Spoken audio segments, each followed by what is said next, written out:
प्रिय साथियों, आज मैं आपको किसी राजा की कहानी नहीं सुनाने आया, न किसी विजेता की।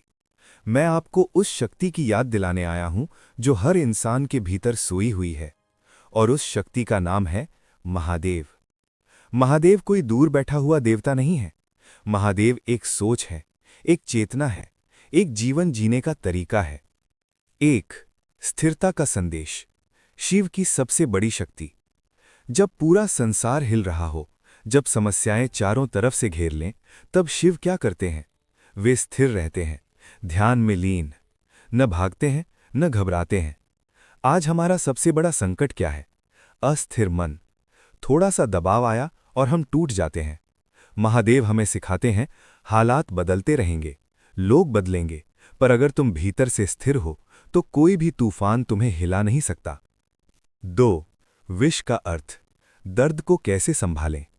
समुद्र मंथन हुआ, विष निकला, पूरी सृष्टि डर गई, और शिव ने क्या किया? विष को कंठ में धारण कर लिया। उन्होंने विष को न उगला न निगला, बस संभाल लिया। यही जीवन का सबसे बड़ा सबक है।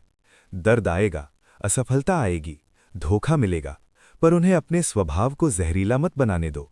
दर्द को पहचानो, सीखो और आगे बढ़ो। 3. मौन की शक्ति। जब शब्द कम पड़ जाएं। महादेव ज्यादा बोलते नहीं, पर जब बोलते हैं तो पूरा ब्रह्मांड सुनता है।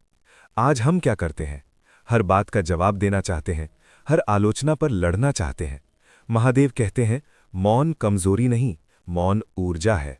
जब तुम चुप रहकर खुद को सुधारते हो, तब दुनिया अपने आप तुम्हें सुनने लगती है। 4. भस्म, अहंकार कांत। शिव भस्म धारण करते हैं। क्यों? ताकि याद रहे, सब कुछ नश्वर है। आज जिस पद पर तुम हो, जिस घमंड में हो, जिस पहचान पर इतराते हो, सब एक दिन भस्म हो जाएगा। जो बचेगा वो है तुम्हारा कर्म, तुम्हारा चरित्र और तुम्हारी निष्ठा। महादेव हमें झुकना सिखाते हैं, क्योंकि जो झुकना जानता है वही सच में ऊंचा उठता है। 5. अकेलापन नहीं, आत्मनिर्भरता। महादेव अक्सर अकेले दिखते हैं, पर वे कमजोर नहीं हैं। आज अकेलापन लोगों को तोड़ देता है, पर शिव सिखाते हैं, अकेले रहना और खुद से जुड़ना सबसे बड़ी ताकत है। अगर तुम खुद के साथ खड़े हो तो पूरी दुनिया भी कम पड़ जाएगी तुम्हें तोड़ने में। 6. शिव और शंकर, संतुलन का जीवन। महादेव ध्यान भी करते हैं और तांडव भी। वे वैरागी भी हैं और परिवार वाले भी। ये हमें सिखाता है, जीवन में संतुलन जरूरी है। न सिर्फ भागना, न सिर्फ भोगना, बल्कि दोनों के बीच संतुलन।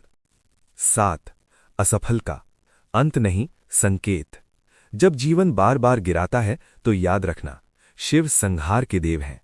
पर संहार का अर्थ अंत नहीं, संहार का अर्थ है नए निर्माण की तैयारी। अगर कुछ टूट रहा है तो शायद वो तुम्हारे जीवन में कुछ बेहतर बनाने के लिए टूट रहा है। 8. शिव भक्त कौन है? शिव भक्त वो नहीं जो सिर्फ माला फेरता है। शिव भक्त वो है जो सच के साथ खड़ा हो, जो क्रोध को साधे, जो डर के बावजूद आगे बढ़े, जो खुद से कभी हार न माने। 9. आज के युवा के लिए महादेव का संदेश। महादेव कहते हैं, खुद की तुलना किसी से मत करो। तुम्हारी यात्रा अलग है। मेहनत करो, धैर्य रखो और समय पर भरोसा रखो। शिव जल्दी कुछ नहीं देते, पर जब देते हैं तो जीवन बदल देते हैं। समापन। जब भी लगे कि रास्ता कठिन है, कि कोई साथ नहीं है, कि मन टूट रहा है, आंखें बंद करो, एक गहरी सांस लो और कहो, मैं स्थिर हूं, मैं मजबूत हूं, मैं शिव का अंश हूं।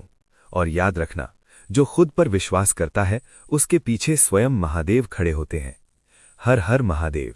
जब जीवन में सब कुछ टूटता हुआ लगे तो याद रखना, संहार के बाद ही सृजन होता है। मैं शिव हूं, मैं अंत हूं, इसलिए नया आरंभ भी हूं।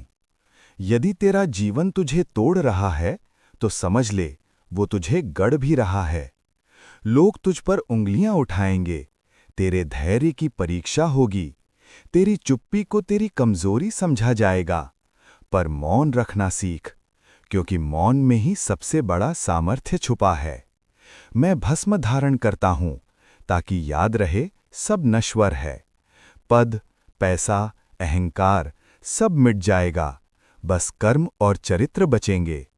तू दूसरों से आगे निकलने के लिए नहीं बना, तू खुद के भीतर उठने के लिए बना है। अपने डर को जीत, अपने क्रोध को साध और अपने लक्ष्य पर अडिग रहे। जब तू थक जाए तो रुकना, पर हारना नहीं। और जब लगे कोई साथ नहीं है तो आकाश की ओर देखना और याद करना, महादेव अकेले भी संपूर्ण हैं।